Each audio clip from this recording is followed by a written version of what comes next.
Picnic వచ్చాక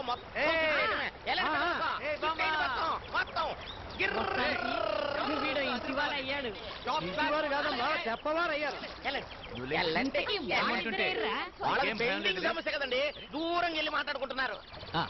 ఈ రోజు ఈ పిక్నిక్ లో మన పెళ్లి విషయం డేట్ తో సహా తేలిపోవాలి. చూడు విజయ్, నేను కథ చెప్పి మీ దగ్గరికి వచ్చాను, కథ చెప్పి మీ ఇంట్లో చేరాను, కథ చెప్పి మీ మధ్య ఉన్నాను. అలా కథలాగే నన్ను వదిలేస్తే ఎలా ఉంటుంది? కథ కంచికెళ్తుంది. నేను మాత్రం మన పెళ్లికి తాళి ఆర్డర్ ఇచ్చేసా. మన పెళ్లికి ముహూర్తం మనం పెట్టుకునేది కాదు. నిజంగా ఆ శుభగడియ కలిసి వచ్చి అంత స్వేచ్ఛ నాకొస్తే నువ్వు తెచ్చే తాళితో కాదు, మన పెళ్లి నేను తెచ్చే తాళితోనే జరుగుతుంది. పొయ్యి మీద చేపలు వేపినంత తేలిక కాదురా కాపురాలు నిలబెట్టడం. వాళ్ళు నిర్ణయించుకోవాలి కదా. సరేలేండి మేడం, మీరైతే ఆ చేపలు ప్లేట్లు వేయండి, నేను వాళ్ళకి ఇచ్చేసి వాళ్ళ నిర్ణయాలేంటో తెలుసుకొని వస్తాను.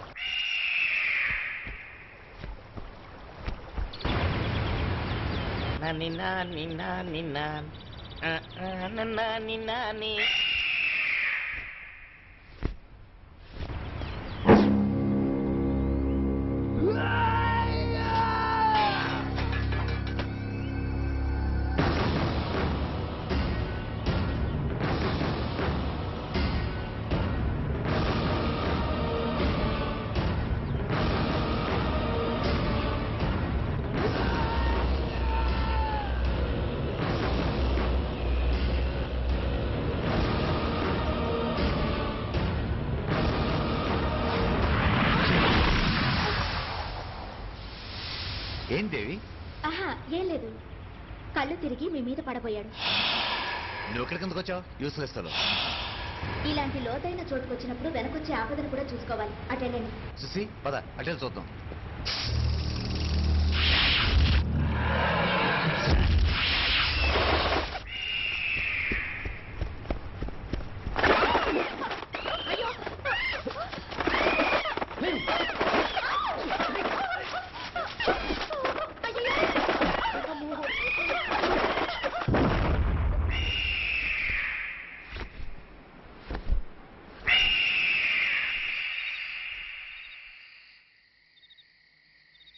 ఏమిటో ఈ అశుభం. ఆ దరిద్రగొట్టు పక్షి మీదకి రావడం, విరుచుకుపడ్డం, ఇదంతా ఏమిటో. ఏ గాలి ధూళి చేష్టలు అన్నీ విరగడైపోవాలి. వీళ్ళు చల్లగా ఉండాలి. మీరుండండి, నేను పారబోసొస్తాను. జాగ్రత్త, వీధి మొదట్లో పారబోయమ్మా.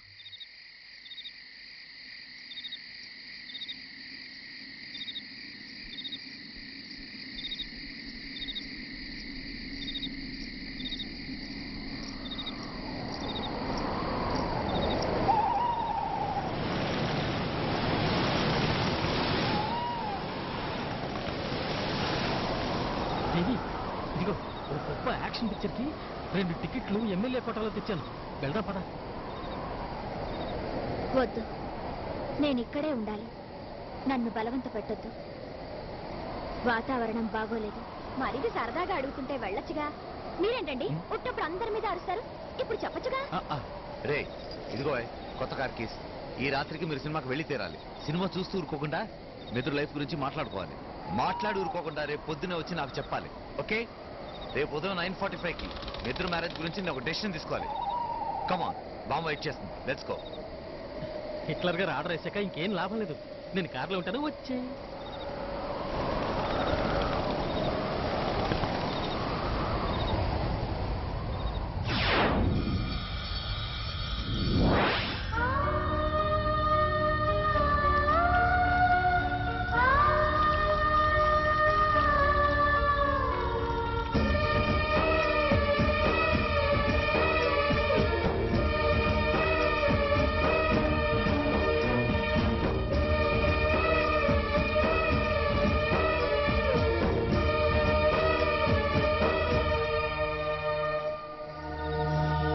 జగమంత కుటుంబం నాది, ఏకాకి జీవితం నాది.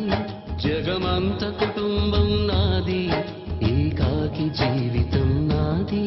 సంసార సాగరం నాదే, సన్యాస కోసం శూన్యం నావే జగమంత కుటుంబం